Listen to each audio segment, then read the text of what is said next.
Hello and welcome to another Sprues and Brews unboxing. Today we're looking at Achtung, Cthulhu by Modiphius Entertainment. So first of all, I want to say a massive thanks to Modiphius for sending us a free review copy of the Achtung Cthulhu Starter Set. So this is a little bit different for us to look at. We've done previous role-playing game starter boxes in the past, but Achtung Cthulhu is not something I've kind of dabbled with in the past. It is very, very different than what you might kind of typically encounter in the RPG world.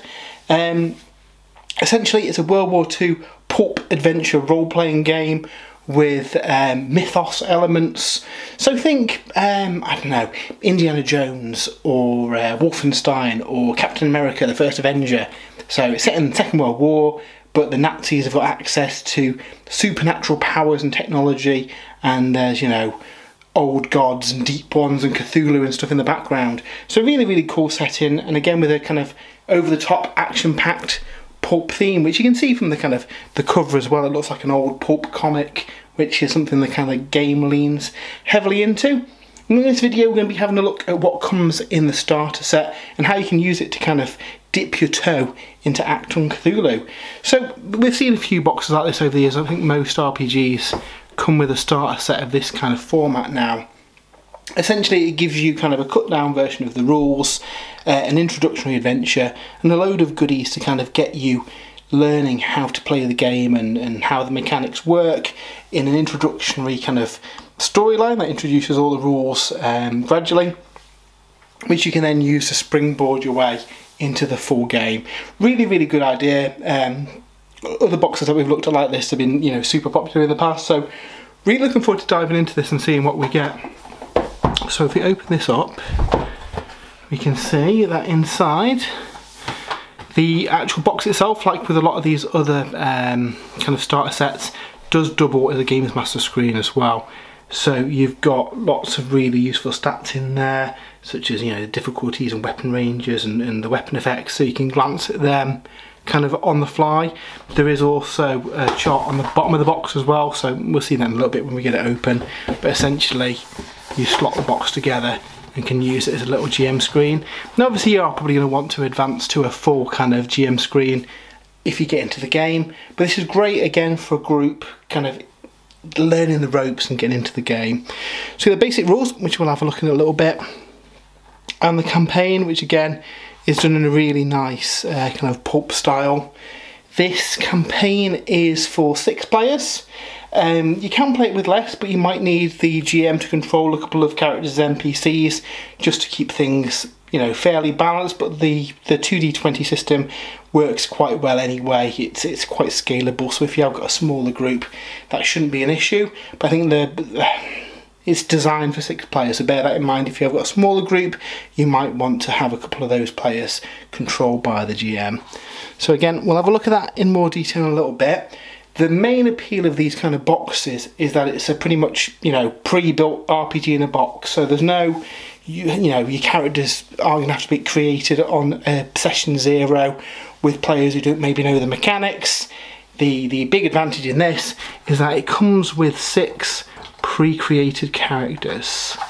So if we get these out of the box, we have got our 6 heroes. So they're really nicely displayed with artwork of the character on the front and all their stats, and on the back we've got all their gear and equipment and areas to kind of put your notes and equipment that you've picked up. Really, really nice, and again it means that your players in that first session can just pick which character they think looks cool, and then, you know, once they've played through this campaign, they'll have an idea of how the mechanics work, so they can then use that information into creating your own character. There's nothing worse than, you know, having a really long-winded session 0 for people who've never played before, creating characters with stats that they don't really understand at the minute. The advantage of this is obviously you can play through, use these as then maybe a basis for creating their own characters. So yeah, really handy. What's also really handy in the box as well are reference sheets. So you get a reference sheet for each player. They're all the same. And again, this shows all the kind of like important information that you need For playing the games with the mechanics of the 2d20 system, some examples of you know, your successes with and without focus. Now I will say there is a typo in this here. So we see here we've got the example of without focus, obviously a 1's a critical success, and with focus based on your stats, so in the case of this one, athletics, 1, 2 and 3 is a critical success. But the little box out here actually just duplicates the information from the section without focus. So it's, the intent's clear with the colour coding and everything, but as a GM what I would do is just maybe get some pen and just change these bands on the example there, because that could lead to some confusion, especially if it's a new player. Obviously I haven't played games before, quickly picked up that that's the intent, how it is here and not mentioned there. But I would probably update it with pen just to change that. I don't know if that's getting reprinted in future printings. I think it is just a typo on the sheet, which is a shame with this being the help sheet. But bar that little typo there, the rest of it's really clear for explaining kind of how you do tests, how you can improve on them, what the results of the challenge dice mean. So really, really useful for new players. And then on the back we get a list of your major and minor actions that you can do as well, how attacks work, how momentum is spent. So between this sheet and the character sheet, players are going to have a lot of information on kind of how to play the game without having to refer to a rule book. And again, they're probably going to want to progress to a full kind of player manual when they do get into the game. But these boxes are very much designed for new players to the system so they can learn the ropes. So really good that each player gets one of these sheets. That's not everything in the box though. We do get 2 card punch out sheets with tokens to represent all of the player characters in the green there, and also all the various NPCs and bad guys that you'll be facing across the adventure. So that's really good. You don't, if you've not got any miniatures, you can just use these tokens to represent where people are on the map. And especially in a game like this, in the 2d20 system where you're talking about different areas of the map that you can move between for range, having tokens on there definitely makes it easier for the players to visualise that. So really, really cool. You also get the momentum and threat tokens too, which again, having a physical resource for them makes it easier for players to kind of visualise what they've got to spend and the kind of the threat that's building up in the background that the GM can spend to do devious things as well. So they're really nice thick card stock for those two. We also get a number of maps. So we don't get any handouts, sadly. There are printed versions in the back of the campaign book, which you could always photocopy and give to your players. But there are full maps of the various locations that you're going to be going to throughout the campaign. So again, with this being a starter set and introducing new players, this kind of thing's really good for your play. You can put the tokens on there and players will be able to visualise what is happening. So that's really cool. And we get 3 double-sided posters for them. Potential spoilers, a big gribbly stuff going on there. But yeah, so they're really nice, and again, decent quality maps. Bottom of the box, like I say, if you take this out, has some additional information for your weapon qualities, and again, momentum and fortune information. So between the handout and the box, your GM's going to have a lot of that information without having to flick through the rulebook too. Again, the box as well should hold all those tokens once they're punched out in this little well in the middle too. And finally, we do get a set of dice too. Now, one thing I would say, if you are playing with 6 people, it's going to be easier if everybody's got a pair of D20s, and also you're probably going to want a couple more of the custom dice too. Now, there is a chart in the book which shows you how to map the results of this to a normal dice, but just be able to scan and see, look, I've got 3 there and 2 specials. It's going to be a lot easier to kind of visualise that using these dice rather than having to work out what the faces of a normal D6 kind of relates to. In an initial game, one pool in the middle for everyone's probably going to be enough, but you are probably going to want a couple of D20s. But it is good that they are included in this box. Nice little touch. So obviously this is a a very different RPG to things that you might have played in the past, with its, the theming set in World War II with some like supernatural elements and stuff. The system it uses is Modiphius' own 2D20 system. They've used it in Star Trek, they've used it in Fallout, Dune, lots of the games that they do are based on this system. And essentially how it works is that you will have, we saw on the sheet earlier, you've got a kind of target that you're looking for based between your stats. So say, I don't know, you're going to shoot someone with a pistol, you'd look at coordination plus fighting, and that would be the kind of range of success that you're looking for. And then if you get a 1, you've got a critical success, and that's worth 2 successes. Or if you've got a focus, you can improve that by your stat as well. So in the example we saw earlier, you could maybe have 3 or less be 2 successes. And the way it works, the GM will set a difficulty based on the kind of situation, which will range from like 0 to say 5 successes needed to pass it, and as long as you get that many, you pass it. If you beat that result, so say you only need 1 success and you manage to get 3, everything above the success limits that you needed becomes momentum, which are essentially tokens that the party collects into a pool, so you can have up to 6 of them, and you can spend that in order to do a few different things. You can add additional dice to your roll. Normally you'd roll 2d20, but for spending momentum you could add additional dice to that, up to 3. So for example, say if it was a particularly hard test and you had 6 momentum in the pool, you could spend 1 momentum to add an additional dice, 2 momentum to add another dice, and then 3 momentum to add your final dice to that, being able to have up to 5 dice in total onto that dice roll. You can also use them to add things such as truths. So you could say that, I don't know, the fuel tank's exposed on a car, and a lucky hit on that could cause an explosion that then tears through the enemy lines. Essentially it changes something within the story that becomes a little bit of a set piece, or a kind of cinematic moment if this was a film or a comic or something, which is a quite nice way of doing it. And again, it leads to the players coming up with these scenarios, and within the realms of reason, the GM might say, oh actually no, that's not so likely, but as long as it's kind of possible within the kind of framework of the game, they can come up with some cool stuff. So yeah, really like that.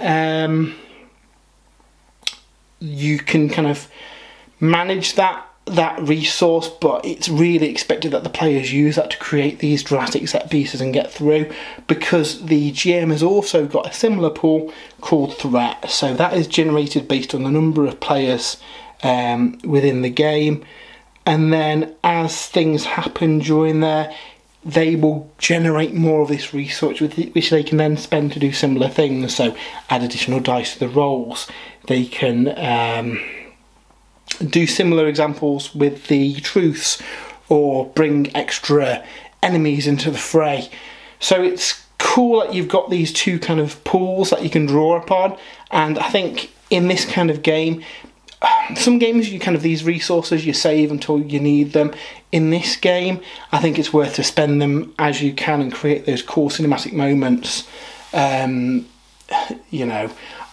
Someone on a motorbike and shooting out the tyres, for example, could be a truth you could create with them. So lots of cool stuff, and it's really up to the players to kind of create those, and the momentum mechanic really does fuel that.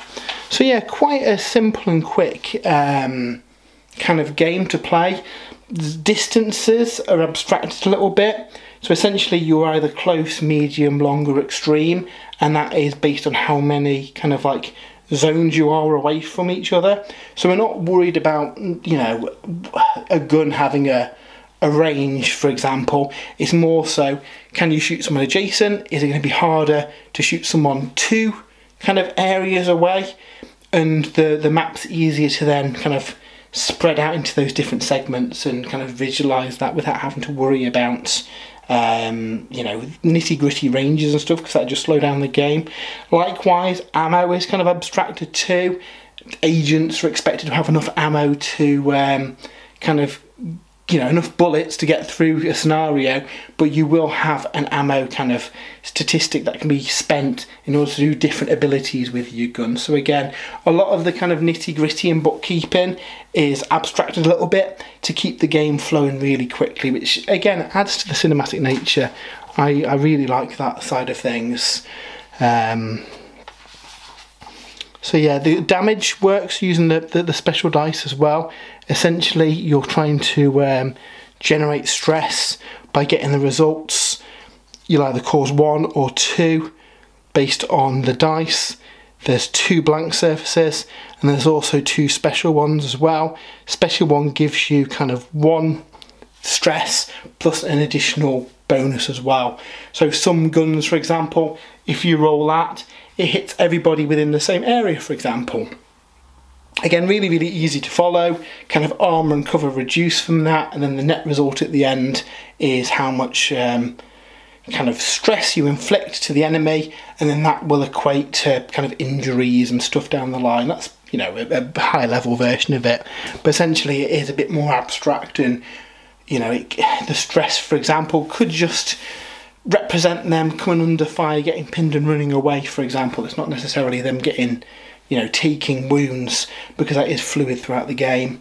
So yeah, really, really cool. Now obviously you get the kind of basic rules in here. It's only a 20-page kind of basic rule book. You will probably want to progress to the full rule book once you've played through a few sessions, but for learning how to play the game, it's really good. There's not too much flicking back and forth as well, because it is quite, you know, concise and easy to follow, and again, a lot of the information is on the handouts too, so really, really fun with that. As for the campaign, I don't want to go into too many spoilers here because people want to play it, but essentially it is a 3-part campaign that talks you through the mechanics of the game. It's really well laid out. If you look at the first act, for example, because I don't want to give away too many spoilers, but the way the scenario set out basically gradually introduces all the different mechanics to the game. We start off with 4 of the player characters in a little skirmish with some Germans, and then another 2 players kind of turn up later on, and it gives us some examples of how we can either really kind of make the area kind of mechanic quite simple without having to worry about ranges and distances. You know, it's quite easy to see how far you are away from someone based on the weapon characteristics. And again, this gives you kind of straight into a combat and gives you examples of how that works and kind of the mechanics of fights. So really, really nice. All the stat blocks for the enemies in here too. And like I say, there are handouts in here. There are a copy of these in the very back of the book too. I'd have liked to have seen some of these printed, because I'm a sucker for giving players, you know, physical handouts. Obviously you can just, you know, photocopy the back of the book and cut them out, but I think that'd just give this another little kind of like point to awesomeness if there was physical handouts in the box, but you do get stuff you can give them. And again, there's lots of reminders throughout here that the GM can kind of talk about those mechanics like momentum and explain them to the players. Again, I don't want to go too far into here because people who want to play this kind of you know, without seeing all the spoilers in advance. But you know, it's really cool. It goes from kind of a standard kind of like World War II slug out to all the weird, crazy, wacky stuff towards the end. Really nice kind of like introduction to the world of Achtung Cthulhu. So yeah, that was our look at the Achtung Cthulhu Starter Set. Really, really nice box. Having not played Achtung Cthulhu before, I really, really enjoyed reading through this, and if you're a fan of those kind of like pulpy kind of books and comics from back in the day, or, you know, films like, you know, Captain America, the First Avengers, perfect example of it, World War II, but with supernatural stuff going on, or Wolfenstein. If you're into that kind of stuff, you're going to love this. Having kind of played through this now, I'm kind of really excited to kind of delve into some of the other kind of campaigns and the full rulebooks they've got, because I think you could do some really, really cool stuff with this, and custom adventures and the like. Obviously with this box you're really just going to be able to play the introductory campaign here among the wolves, but it gives you a great starting point for exploring the world of Achtung Cthulhu later. So yeah, if you have enjoyed this, why not give it a like? We do lots of kind of unboxings and reviews. I've also got a full written review of this over on spruesandbrews.com as well, if you want to kind of go into a bit more detail and learn a little bit more about the game on there.